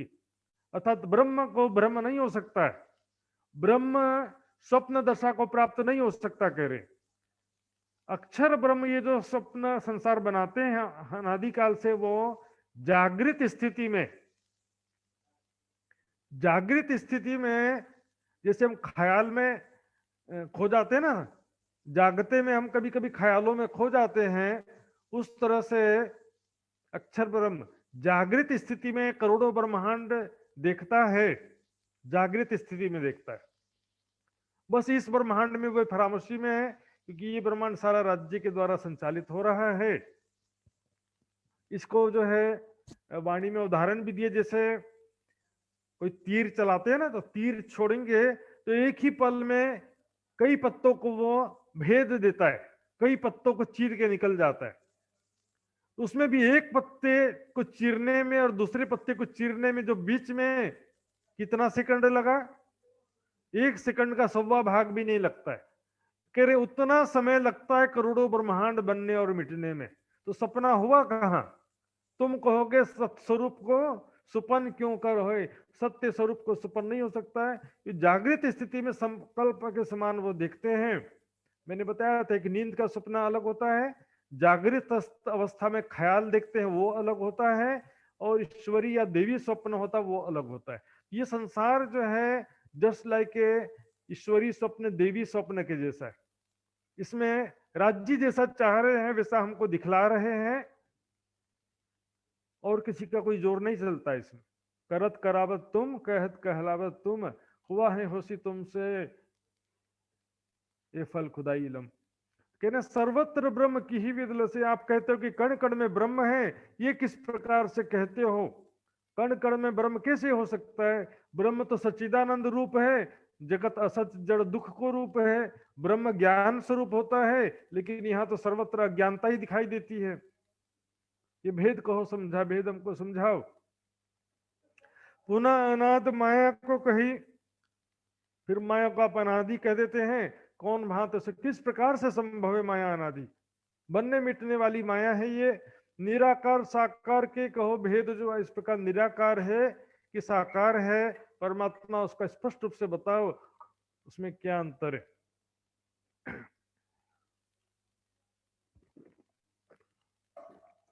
भिन्न आत्मा जगत थे, शंकर के ही प्रकार। शंकराचार्य जी ने आत्मा यानी परमात्मा का जो स्वरूप है संसार से परे कहा है। पुनः आत्मा सब में कहीं कहो भेद प्रकाश। और आप सब जो है कण कण में भी आत्मा, सुंदर जी, आत्मा, क्योंकि सबके अंदर जो चेतना है शुद्ध चेतना, उसको आत्मा कहते हैं, लेकिन उसको ही परमात्मा का स्वरूप मानने से दोनों के लिए एक ही शब्द प्रयोग कर देते हैं, आत्मा। परमात्मा का मतलब भी देखिए परम आत्मा ही होता है, परम आत्मा। तो यहाँ पर जो है कण कण में जो ब्रह्म सत्ता है, सबके अंदर जो चेतना, उसको ही आत्मा कह रहे हैं। पुनः आत्मा सब में, सबके अंदर आप कहते हैं कि परमात्मा है। शंकराचार्य जी का जो श्लोक मैंने अभी थोड़ी देर पहले ही बताया था शुरुआत में, साकार से विनाशो अस्ति निराकार से शून्यत्वाच्च वस्तुत्वाद उभय पक्ष विभिन्नम वस्तु ज्ञानम। साकार नाशवान है इसलिए परमात्मा नहीं हो सकता, निराकार शून्य है इसलिए परमात्मा नहीं हो सकता, दोनों से भिन्न एक तीसरी वस्तु है, शंकराचार्य जी ने कहा है। इस प्रकार वेदांतन से वाद भाव भया जो मेला माही, वेदांत दर्शनियों से बहुत विवाद होता है। कहाँ लो कहो बनाए के देखो हते जो वाही, इस प्रकार उनसे बहुत वाद विवाद हुआ। इसके बारे में कितना विस्तार से कहूं, वहां पर जो सुंदर साथ थे उन्होंने सब ने वो सब देखा था। और वेदांत दर्शन के विषय में मैंने जो कल बताया था, इसलिए बहुत ज्यादा विस्तार समझने की जरूरत नहीं है, वही बात छुपाई में सब लिखा हुआ है कि संसार जो है सकल है सपना, ये आग बिना दिया जले या को रुई ना बाती तेल। जैसे आकाश फूल कहा गया है, वाणी में भी इसका समर्थन किया गया है। कहा वेद कतिब में भंग ना कछु अभंग, ये कैसा संसार है? भंग ना कछु अभंग। इसको कोई भंग हो गया यानी नष्ट हो गया ऐसा भी नहीं कह सकते, अविनाशी है ऐसा भी नहीं कह सकते, कुछ बना हो तो मिटा है ऐसा कहेंगे ना। वेदों कहीं आकाश फूल झूठा दिखाई देते है, या को अंकुर न मूल मात्र दिखाई दे रहा है, वास्तविकता नहीं है। जैसे सपना होता है, जैसे ख्याल होते हैं, जैसे टीवी के पिक्चर के दृश्य होते हैं, पर्दे पर चित्र दिखाई देता है, लाइट गोल चित्र आना बंद हो जाता है, ऐसा। मार्कंड दृष्टांत देखा हमने, माया जब खत्म हुई मार्कंड ऋषि की माया, तो वो कहाँ गए सारे? चारों बच्चे, धोबी धोबन और साधु कहाँ गए? सब लोग सब गायब हो गए। नारद ऋषि की माया खत्म हुई तो उसके सारे बच्चे थे वो सब वैसे ही, पहले सब जो नदी था वो सारा का सारा गायब हो गया। माया जो दिखती है लेकिन होती नहीं है। इसी प्रकार जो जीव के विषय में भी मैंने बताया था कि सब ब्रह्म सत्ता के ही स्वरूप में, छल को छल ना लागी और लहरी और जल, क्योंकि माया के जीवों को माया नहीं लग सकता है। ए रच्चो माया ख्याल दुनिया नहीं बावरी, बावरा तो तब कहा जाएगा जिसका अस्तित्व हो कोई अलग से। सपने के जीव है, सपने में, जैसे मेरे सपने में कई लोग होते हैं, मेरे सपने में हजारों लोग हो सकते हैं, तो उसी प्रकार ये जीव सृष्टि कहलाती है, स्वाप्निक सृष्टि। तीसरा जो मैंने बताया था, तो परमात्मा के विषय में, सत सुपने में क्यों करावे सत साई है न्यारा, तुम बैकुंठ जमपुरी एक कर देखी शास्त्र पुराण, सब भान्य काल आवत कबू ब्रह्म भव ने तुम क्यों न विचारो। तो ये सब यदि परमात्मा कण कण में होता तो यहाँ पर मृत्यु कभी भी नहीं आती। यहाँ पे अखंड साई में होता तो भंग ब्रह्मांड को न हुई। परमात्मा इस संसार के कण कण में होता तो संसार का कभी भी लय नहीं हो सकता होता था। इसमें साथ हमने देखा एक अद्वैत, एक परमात्मा के सिवा कोई दूसरा नहीं है। वेदांत दर्शन का सिद्धांत देखा। अब आते हैं दूसरा नंबर पे 2, सांख्य दर्शन। बोलो श्री प्राणनाथ प्यारी की जय। सुंदर साथी ध्यान से, कोई जल्दबाजी नहीं है, बहुत सरल है एकदम। अब क्योंकि वेदांत दर्शन समझ लिए ना तो बाकी सब सरल हो जाएगा। देखिए सांख्य दर्शन में 2 अनादि तत्व कहते हैं, जीव चेतना और ब्रह्म सत्ता को तो एक ही माना है, अर्थात कण कण में व्याप्त जो ब्रह्म सत्ता है उसी को यहां पर भी उसी को ब्रह्म कहते हैं, उसी को पुरुष कहते हैं, ब्रह्म कहते हैं। और सबके अंदर जीव चेतना उसको भी ब्रह्म ही कहते हैं, इसलिए दोनों मिलाकर के एक तत्व हो गया पुरुष। और दूसरा जो दृश्यमान संसार है प्रकृति, तो दृश्यमान संसार को वेदांत दर्शन में माया कहा था, सपना कहा था, झूठ कहा था। लेकिन ये कहते कि माया नहीं है, वो सपना नहीं है, झूठ नहीं है, ये संसार जो है वो भी सत्य है। बाकी 2 चीजें कॉमन है वेदांत दर्शन से सिद्धांत में, जो 2 चीजें थी कि कण कण में व्याप्त चेतना ही ब्रह्म परमात्मा है, ब्रह्म है, और सबके अंदर जो मेरे और तुम्हारे अंदर जो चेतना वो भी ब्रह्म है। ये 2 चीजें यहां पर भी कॉमन है, सेम है, वैसी है। लेकिन जो माया झूठी है कहा था, उसको यहां पर माया को सत्य कहते हैं, है ना। माया को यहां पर सत्य कहा गया है क्योंकि वो उनका कहना है कि जो दृश्यमान संसार है, स्थूल संसार जो है वो तो नष्ट हो जाता है, लेकिन वो सूक्ष्म स्थूल संसार जो है वो नष्ट नहीं होता है, वो सूक्ष्म परमाणु में रूपांतरित हो जाता है। सांख्य दर्शन का क्या मत है कि स्थूल जगत जो है वो नष्ट नहीं होता है, स्थूल जगत सूक्ष्म परमाणुओं में रूपांतरित हो जाता है। तो सांख्य दर्शन देखते हैं चौपाई के हिसाब से। सांख्य शास्त्र के दर्शन बोले तभी विचार। सांख्य दर्शन के जो विद्वान थे वो अपना विचार कहते हैं, प्रकृत पुरुष सबके परे सबको कारण सार। प्रकृति और पुरुष 2 अनादि तत्व हैं, 2 अविनाशी तत्व हैं। वेदांत में क्या था, केवल पुरुष यानी कि परमात्मा ब्रह्म ही एक अनादि तत्व था, यहां पर 2 अनादि तत्व। अनादि का मतलब अविनाशी, हमेशा से हैं जो, अर्थात प्रकृति यानी संसार जो है ये सूक्ष्म परमाणुओं के रूप में ये भी अविनाशी रहता है, अविनाशी है, अनादि काल से है। ये भी सूक्ष्म परमाणुओं से स्थूल परमाणु बनते हैं और दृश्यमान जगत दिखाई देने लगता है। और प्रलय के समय क्या होता है कि स्थूल परमाणु वापस सूक्ष्म परमाणुओं में रूपांतरित हो जाता है। स्थूल परमाणु सूक्ष्म परमाणु के रूप में रूपांतरित हो जाते हैं, नष्ट नहीं होते हैं। बाकी जो दूसरा बात था कि मेरे अंदर चेतना है, तुम्हारे अंदर चेतना है, और कण कण में जो चेतना वही ब्रह्म है, वो बात यहां पर भी कॉमन है। प्रकृत पुरुष जब मिलते हैं जगत प्रकट तब होए। उनका कहना है कि प्रकृति पुरुष जब मिलते हैं तब सृष्टि की रचना होती है। अर्थात प्रकृति यानी सूक्ष्म परमाणु और कण कण में व्याप्त जो ब्रह्म सत्ता है। सुंदर साथ जी विचार करेंगे ध्यान से, कोई जल्दी नहीं। प्रकृति वो किसको कहते हैं, दृश्यमान जगत के सूक्ष्म परमाणुओं को वो प्रकृति कहते हैं। स्थूल परमाणु को भी और सूक्ष्म परमाणु दोनों को प्रकृति कहते हैं। और प्रलय के दरमियान जगत जो सूक्ष्म परमाणु के रूप में बना रहता है, नष्ट नहीं होता है, सूक्ष्म परमाणु में रूपांतरित हो जाता है। और पुरुष जो है वो ब्रह्म सत्ता जो कण कण में है, सबके अंदर जीव रूप से है, वो भी निराकार है, ब्रह्म सत्ता चेतना। तो ब्रह्म सत्ता जब परमाणुओं पर आरूढ़ होती है तो परमाणु जो है वो आकर्षित और विकर्षित होने लगते हैं, संगठित होने लगते हैं, विघटित होने लगते हैं, जिससे क्या होता है, संसार बनता है, सारे तत्व बनने लगते हैं। भिन्न भय मिट जाते हैं हमरो मत से।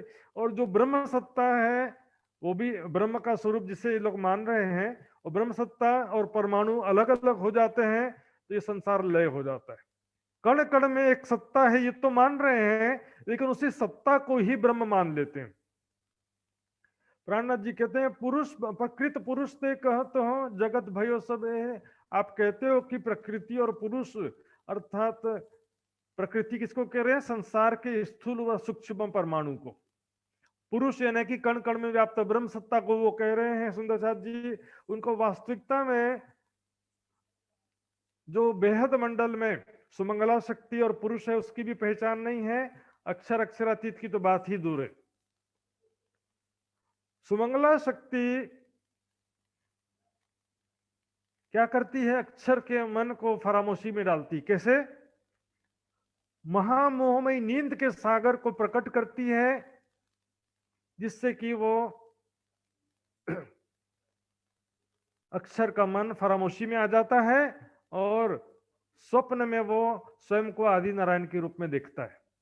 अक्षर का मन स्वयं को, अपने आप को स्वप्न में नारायण के रूप में देखते हैं, आदि नारायण के रूप में। तो सुमंगला शक्ति और पुरुष क्या है? अक्षर का मन।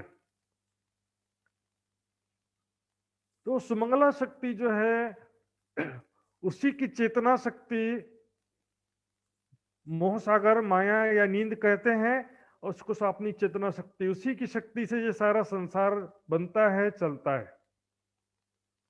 तो चेतना शक्ति जो संसार के अंदर है उसको तो परमात्मा मानते हैं, लेकिन वो शक्ति आई कहां से है उनको नहीं मालूम है।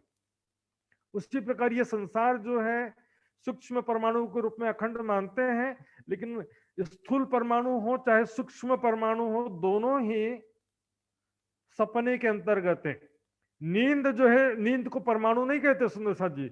नींद कोई परमाणु नहीं होता है, मोह तत्व कोई परमाणु नहीं होता है। मोह तत्व कहिया नींद को, नींद कोई परमाणु नहीं होता सुंदर साथ जी। स्थूल परमाणु और सूक्ष्म परमाणु दोनों जो है अक्षर के मन के संकल्प से, अक्षर की चित्र की चेतना शक्ति के द्वारा वो दृष्टिगोचर होते हैं। जैसे देखिए सुंदर साथ जी, मैंने बताया ना, टीवी जो है, टीवी में पिक्चर चल रहा है, कैसे चल रहा है? उसमें दो चीजें हैं, एक तो बिजली की सप्लाई है, और दूसरा जो है वो क्या है? सिग्नल। डीटीएच केबल कनेक्शन होता है ना, जहां से सभी चैनलों का सिग्नल आता है। दो चीजें होती हैं। सिग्नल क्या है? अक्षर के मन का संकल्प विकल्प है, जो चित्त के संस्कार के अनुसार होता है। दूसरा जो है पावर सप्लाई किया, चित्त की चेतना शक्ति, सुमंगला शक्ति। तो जैसे ही लाइट गोल का हो जाता है, बिजली स्विच ऑफ कर देते हैं तो दृश्य गायब हो जाता है। वो दृश्य कोई परमाणु थोड़ी होता है।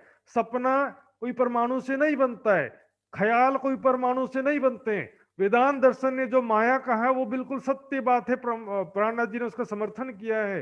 लेकिन ये क्या कि जगत को सत्य सिद्ध करने के लिए परमाणु परमाणु करते रहते। स्थूल परमाणु हो चाहे सूक्ष्म परमाणु हो, दोनों ही सपने के अंतर्गत होते हैं। नींद एक अलग शक्ति है। नश्वर जगत के चारों तरफ कोई सूक्ष्म परमाणु का घेरा नहीं हो सकता। नींद का घेरा होता, सपने के चारों तरफ नींद का घेरा होता है। उसी को ही जो है काल निरंजन के अर्धांगिनी भी कहा गया है। शक्ति भी वाणी में कई चौपाई में आता है। सूरज दृष्टि तिमिर रहे, यही बड़ो संदेह है। कहते कि परमात्मा से साक्षात रूप में यदि संसार बनता तो परमात्मा का ही गुण उसमें होना चाहिए था। जैसे सोने से कोई आभूषण बनता है, सोने का हार, तो सोने का जो गुण है उसके आभूषण में भी होता है कि नहीं होता है? सूर्य में जो गुण होता है सूर्य की किरणों में भी होता है। लेकिन साक्षात और सपना दो अलग अलग चीजें हैं। साक्षात और सपने का गुण अलग अलग होता है। ब्रह्म सच्चिदानंद रूप, जगत असत जड़ दुख को रूप। लेकिन उनको मालूम नहीं होने से क्या करते हैं? कहते हैं कि सूरज किरणों के समान जो है ये संसार बना है। अर्थात परमात्मा या ब्रह्म क्या है? सूर्य है, और संसार क्या है? उसकी किरणें हैं। यदि सूर्य से किरणें निकलेगी तो सुंदर साथ जी क्या होगा? सूर्य से किरणें निकलेंगे तो सूर्य और किरणों में एक जैसा गुण होना चाहिए ना। सूर्य और किरणों में एक जैसा गुण होना चाहिए। संसार जो है, प्रकृति जो है, ब्रह्म जो है वो सूर्य है, और संसार को किरणें ऐसा कहते हैं वो। जबकि ये ब्रह्म से साक्षात रूप से नहीं बनता, ये ब्रह्म सत्ता से ये संसार बनता है। और ब्रह्म सत्ता को ब्रह्म समझ लेने के कारण ऐसा कंफ्यूजन है। महाप्रलय सब जगत को प्रकृति पुरुष लो है।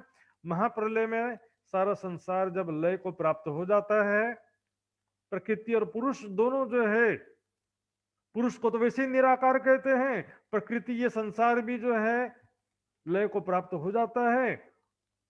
उनके हिसाब से मानते हैं, चलो स्थूल परमाणु सूक्ष्म परमाणु में रूपांतरित हो जाता है, रहे नहीं रूप, रहे नहीं प्रकृति को, तो सूक्ष्म परमाणु होने से संसार का भी कोई रूप नहीं होता है, संसार दृष्टिगोचर नहीं होता है, संसार का कोई आकार रहता नहीं है, तो मिले कहाँ ये दो, वो कैसे और कहाँ मिलते हैं?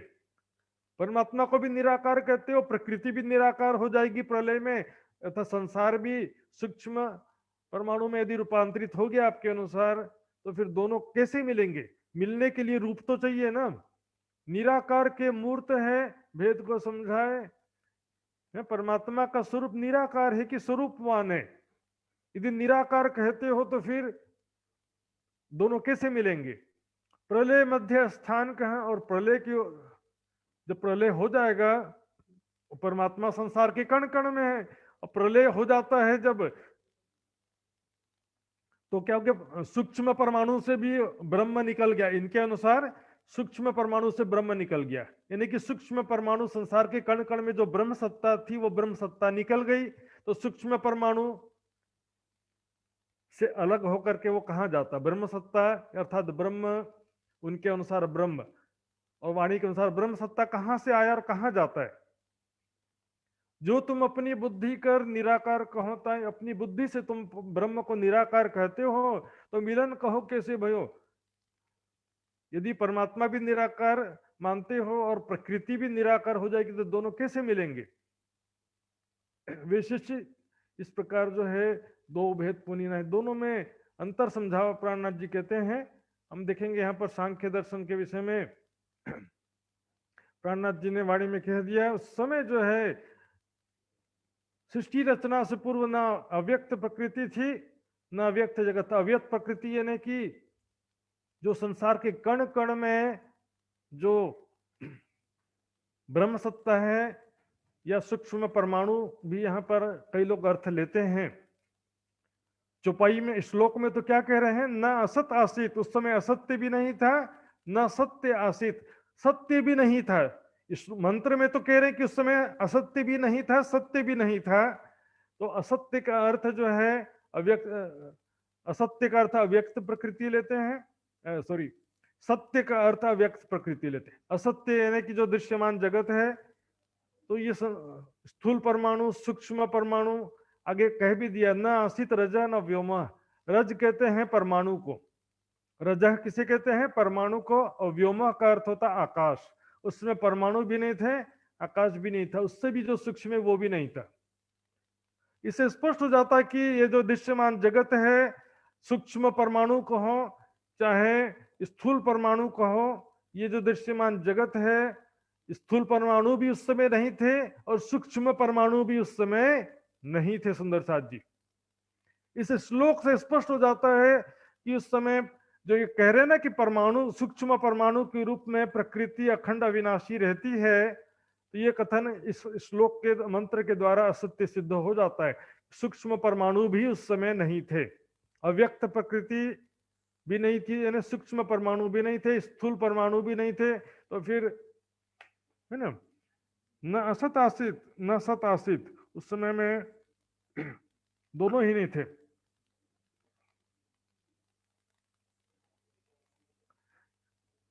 और नीचे दिखते सुंदर साथ जी, यहाँ पर ये पुराण संहिता का श्लोक है, स्वप्नावस्था का विनाश हो जाए तो नारायण का अस्तित्व कहाँ रहेगा?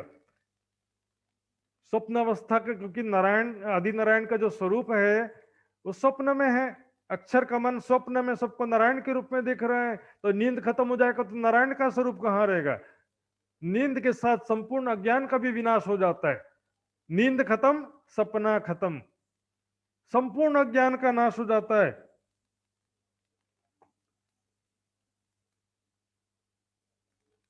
इसमें देखेंगे सुंदर साथ जी, अब इसमें ये बस आज का लास्ट है सांख्य दर्शन, इसके बाद में न्यायिक दर्शन कर लिया जाएगा, ध्यान से समझिए। क्योंकि जो है देखिए, वहां से सुमंगला शक्ति और पुरुष क्या क्या चीजें संसार में आती, देखिए सुमंगला शक्ति से एक तो चेतना शक्ति आई, जो नींद के रूप में और संसार के कण कण में चेतना शक्ति रहती है, एक वो आई है, ठीक है, चेतना शक्ति। दूसरा आया अक्षर का मन, अक्षर की सुरता जो है स्वयं को आदि नारायण के रूप में देख रही है। दो चीजें आई हैं, अक्षर का मन और चेतना शक्ति, दो चीजें आई हैं बेहद से। तो यहां पर वो देखिए, अक्षर का मन जो है वो आदि नारायण के अंदर है। मैं बताया था ना, जैसे मेरे सपने में जो मेरा तन होता है उसमें भी मेरे चित्त की चेतना शक्ति होती है। मेरे सपने में दूसरे का तन है, उसके अंदर भी मेरे ही चित्त की चेतना शक्ति होती है। लेकिन मेरे सपने में जो मेरा तन है उसमें मेरी सुरता विशेष रूप से जुड़ी रहती है, जिसके कारण मुझे मेरे सपने के तन का सुख दुख का अनुभव होता है। मेरे सपने में दूसरे लोग हैं, उसके सुख दुख का मुझे अनुभव नहीं होता, क्योंकि मेरे सपने में जो मेरा तन है उसमें मेरी सुरता विशेष रूप से जुड़ी रहती है। आदि नारायण जी के अंदर में चेतना शक्ति भी है, सुरता भी है, लेकिन बाकी जीवों के अंदर या संसार के कण कण में चेतना शक्ति है, अक्षर की सुरता नहीं है, सॉरी अव्याकृत की सुरता वहां पर सभी प्राणियों के अंदर नहीं है। तो और ये जो संसार है तो सपने के समान दिखाई दे रहा है, तो इसमें से जो आया है वही तो वापस जाएगा ना। अक्षर की मन की सुरता वापस जाती है और अक्षर की चित्त की चेतना शक्ति वापस जाती है। सूक्ष्म परमाणु या स्थूल परमाणु वापस कहाँ जाएगा? सूक्ष्म परमाणु या स्थूल परमाणु कोई, ये तो सपना कहा गया ना वाणी में, वेदांत दर्शन में भी वही बात कहा गया था, संसार सकल है सपना। तो सपना जो है वो दिखाई देता है, जैसे कि टीवी बंद किए तो टीवी में जो दृश्य दिखाई दे रहा था वो बिजली के अंदर नहीं समाता, वो दिखना बंद हो जाता है। सपने से जाग गए तो सपना दिखना बंद हो गया। सपना मन में समाता नहीं है, सपना कोई परमाणुओं से नहीं बनता है, या ख्याल कोई परमाणु से नहीं बनते सुंदर साथ जी। इस प्रकार से यहाँ पर जो है परमाणु रूप स्वप्न तो फिल्म के चित्र के समान अदृश्य हो जाता है। स्थूल परमाणु को चाहे सूक्ष्म परमाणु को, दोनों सपने के अंतर्गत आते हैं सुंदर साथ जी। इस प्रकार हमने आज दो चीजें देखा है, तीसरा कल देखेंगे।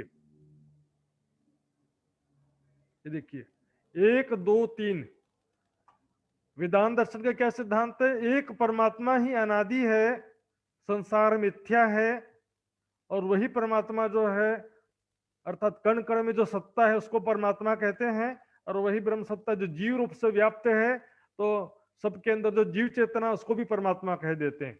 अहम ब्रह्मास्मि तत्वमसि, एक अनादि तत्व मानते हैं, लेकिन कण कण में व्याप्त ब्रह्म सत्ता को ही वो ब्रह्म समझ लेते हैं। दूसरा 2 वाला क्या था? इसमें भी जो कण कण में व्याप्त ब्रह्म सत्ता और जीव चेतना के रूप में व्याप्त ब्रह्म सत्ता, उनको ही परमात्मा कहा जाता है। ये दोनों में कॉमन था। लेकिन प्रकृति जिसको इसने माया और झूठा कहा था, उसको कहते वो झूठ नहीं है, वो भी सत्य है। प्रकृति भी सत्य है, स्थूल जगत जो है वो सूक्ष्म परमाणु के रूप में अखंड अविनाशी बना रहता है। तो ये प्राणनाथ जी ने कहा कि भाई उस समय न असत्य था ना सत्य था, वेदों का मंत्र है, अथर्ववेद का मंत्र है। जब असत्य भी नहीं था, सत्य यानी कि सूक्ष्म परमाणु भी नहीं थे उस समय, स्थूल परमाणु भी नहीं थे, जब जाग रहे थे तब सपना तो था ही नहीं ना। और ब्रह्म सत्ता जरूर जो है वो वापस ब्रह्म अव्याकृत में जो सुमंगला शक्ति वहां पर समाहित हो जाती है, लेकिन सपना वहां जाकर के समाहित नहीं कह सकते। सपने के स्थूल सूक्ष्म परमाणु वहां जाकर के समाहित होना नहीं कहते हैं इसको। हाँ, बिजली का स्विच ऑफ किए, टीवी में दृश्य दिखना बंद हो गया, नींद से जाग गए, सपना दिखना बंद हो गया। और सपना जो है वो दिखाई दे रहा था वो, लेकिन वो तीनों काल में भी वो असत्य माना जाता है सपना। अब कल देखेंगे जो है न्यायिक दर्शन क्या 3 चीजें मानता है वो क्या है कि प्रकृति अलग है, माया अलग है, अखंड अविनाशी है, सूक्ष्म परमाणु के रूप में अखंड अविनाशी रहती है, इस बात को वो समर्थन करता है न्यायिक दर्शन। और उसके अलावा जो पुरुष यानी कि जीव चेतना और कण कण में व्याप्त ब्रह्म सत्ता, उसको एक ही माना गया था, इसको अलग अलग मानते हैं। कण कण में व्याप्त ब्रह्म सत्ता अलग यानी ब्रह्म अलग है, और सबके अंदर जो जीव रूप से व्याप्त चेतना है वो अलग है। कण कण की चेतना और जीव के रूप में व्याप्त चेतना दो अलग अलग है, तीनों ही अखंड अविनाशी हैं। ये सिद्धांत जो है हम कल विस्तार से समझेंगे सुंदर साथ जी चुपाई के द्वारा। आइए सुंदर साथ जी, आज ये चुपाई दोहराते हैं। ये विषय जो है बहुत ही गहन था, लेकिन कल पूरा हो जाएगा, घबराने की कोई बात नहीं है, धीरे धीरे समझेंगे विस्तार से। आप सुंदर साथ से सबसे निवेदन है सुंदर साथ जी, इसको दोबारा जो है ये मटेरियल जो मैं रखूंगा व्हाट्सएप ग्रुप में, उसको ध्यान से पढ़िएगा और कोई बात समझ में नहीं आई है तो वीडियो दोबारा सुनिए, 3 बार सुनिए सुंदर साथ जी। ये बहुत गहन विषय है लेकिन इतना कठिन नहीं है, एक बार आपको पकड़ में आ जाएगा। उसका लिंक जैसे धागा होता है ना, धागे का छोर पकड़ में आता है तो पूरा धागा खुलते जाता है, इसी तरह इसका एक बार शुरुआत समझ में आ जाएगा, बाकी सब अभी आपको स्पष्ट हो जाता है सुंदर साथ जी। तो आइए सुंदर साथ जी चौपाई दोहराते हैं। बोलो श्री प्राणनाथ प्यारे की जय। जो तुम अपनी बुद्ध कर, जो तुम अपनी बुद्ध कर, निराकार कहो ताहि, निराकार कहो ताहि, तो मिलन कहो कैसे भयो, तो मिलन कहो कैसे भयो, दो भेद पुनि नाही, दो भेद पुनि नाही, दो भेद पुनि नाही। बोलो श्री प्राणनाथ प्यारे की जय, सदगुरु महाराज की जय, सर्व सुंदर साथ की जय। प्रणाम जी सुंदर साथ जी। आज का विषय जो है, वैसे तो फास्ट में हम अभी तक चर्चा करते हैं ना, 1 महीने का जल्दी जल्दी निकाल देते हैं, क्योंकि प्रशिक्षण शिविर है इसलिए मैं इतना विस्तार से ले रहा था सुंदर साथ जी। तो इसको आज आपने जो सुना है, इसको कुछ चीज समझ में नहीं आया हो तो दोबारा आप वीडियो सुनेंगे तो ज्यादा बेहतर से आपको अच्छी तरह से समझ में आएगा। धीरे धीरे सुनिए, कोई बात नहीं आए तो थोड़ा सा रिवर्स करके थोड़ा पीछे जा करके फिर से दोबारा सुनिए। और ये सारा मटेरियल जो मैंने आज दिखाया था ये व्हाट्सएप ग्रुप में भी मैं रखूंगा। फिर भी कोई सुंदर साथ का जिज्ञासा अभी फिलहाल ऐसा हो कि जो मैं समाधान कर सकता हूँ उसको आप पूछ सकते हैं। सुंदर साथ जी अपना हाथ खड़ा करेंगे जिनको भी पूछना है, निसंदेह होकर निसंकोच होकर के पूछिए सुंदर साथ जी, इसमें कोई भी प्रॉब्लम नहीं है, प्रश्न पूछने में कोई भी प्रॉब्लम नहीं है।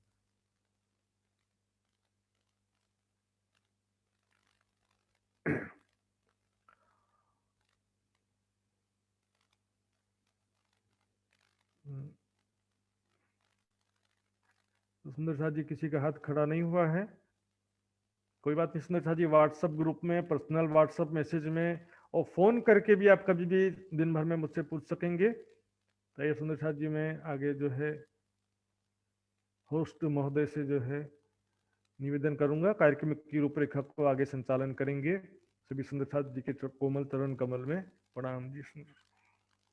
प्रणाम जी। बोलो श्री प्राणनाथ प्यारे की जय, सदगुरु महाराज की जय। बहुत बहुत धन्यवाद आदरणीय महात्मा जी सुशांत जी को प्रोग्राम संचालन का जो